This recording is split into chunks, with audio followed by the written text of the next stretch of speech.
দেশ জুড়ে জ্বালানি তেলের দাম বাড়ার প্রভাব ধীরে ধীরে দৃশ্যমান হতে শুরু করেছে পরিবহন খাতে। দূরপাল্লার পরিবহনে কিলোমিটার প্রতি ভাড়া বেড়েছে প্রায় 11 পয়সা। ফলে বাড়তি খরচের চাপ নিয়ে উদ্বেগ বাড়ছে সাধারণ মানুষের মধ্যে।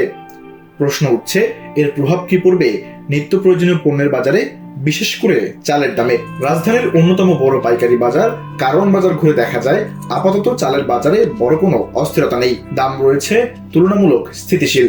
সরু চাল নাজির বা মিনিকেট বিক্রি হচ্ছে প্রতি কেজি 70 থেকে 85 টাকায়। মাঝারি চাল পাইজাম বা লতা 55 থেকে 68 টাকা কেজি। আর মোটা চাল স্বর্ণা, চায়না বা ইরি বিক্রি হচ্ছে 50 থেকে 55 টাকার মধ্যে। তবে বাজারের ব্যবসায়ীরা ভিন্ন বাস্তবতার কথা বলছেন। তাদের মতে, জ্বালানি তেলের দাম বাড়ার ফলে পরিবহন খরচ ইতোমধ্যেই বেড়েছে। দূরপাল্লায় কিলোমিটার প্রতি অতিরিক্ত প্রায় 11 পয়সা গুনতে হচ্ছে। যদিও এই চাপ এখনো সরাসরি চালের দামে বড় কোনো প্রভাব ফেলেনি, তবে সামনে এর প্রভাব পড়ার আশঙ্কা উড়িয়ে দিচ্ছেন না তারা। আরো 2-3 মাস আগে থেকে বাজার নিম্নর দিকে, বিশেষ করে মোটা চালগুলা বা দৈনিকই দাম কমতেছে, 8 আনা 1 টাকা করে কমতেছে। প্রায় 2-2.5 মাস থেকে এই অবস্থা।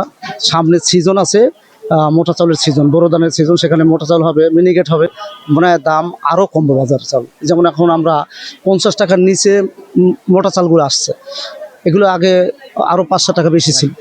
তেলের প্রভাব যতই পড়ুক, কিন্তু বাজার নিম্নমুখী আছে। বাজারে তেমন আহামরি মানুষের হতাশ হওয়ার কিছু নেই। বাজার আরও সামনে আরও নিম্ন দিকে যাইব, বাজার আরও ভালো থাকবে। বর্তমানে বাজারের সরবরাহ স্বাভাবিক থাকায় দামে বড় কোনো পরিবর্তন নেই, কিন্তু এই স্থিতিশীলতা কতদিন থাকবে সেটি এখন বড় প্রশ্ন। ক্রেতাদের মধ্যে রয়েছে এক ধরনের অজানা শঙ্কা। জ্বালানি তেলের দামের এই বাড়তি চাপ ধীরে ধীরে চালের বাজারেও প্রভাব ফেলতে পারে। বিশেষজ্ঞদের মতে, সরবরাহ স্বাভাবিক রাখা এবং বাজারে কার্যকর নজরদারি জোরদার করা গেলে পরিস্থিতি নিয়ন্ত্রণে রাখা সম্ভব। তবে বাস্তবতা বলছে, জ্বালানি তেলের দামের প্রভাব একসময় না একসময় বাজারে পড়বেই। সব মিলিয়ে কারওয়ান বাজার ঘুরে আপাতত স্বস্তির চিত্র দেখা গেলেও সামনে অনিশ্চয়তার মেঘ কাটেনি। এখন দেখার বিষয়, এই প্রভাব ঠিক কবে নাগাদ স্পষ্ট হয়ে ওঠে।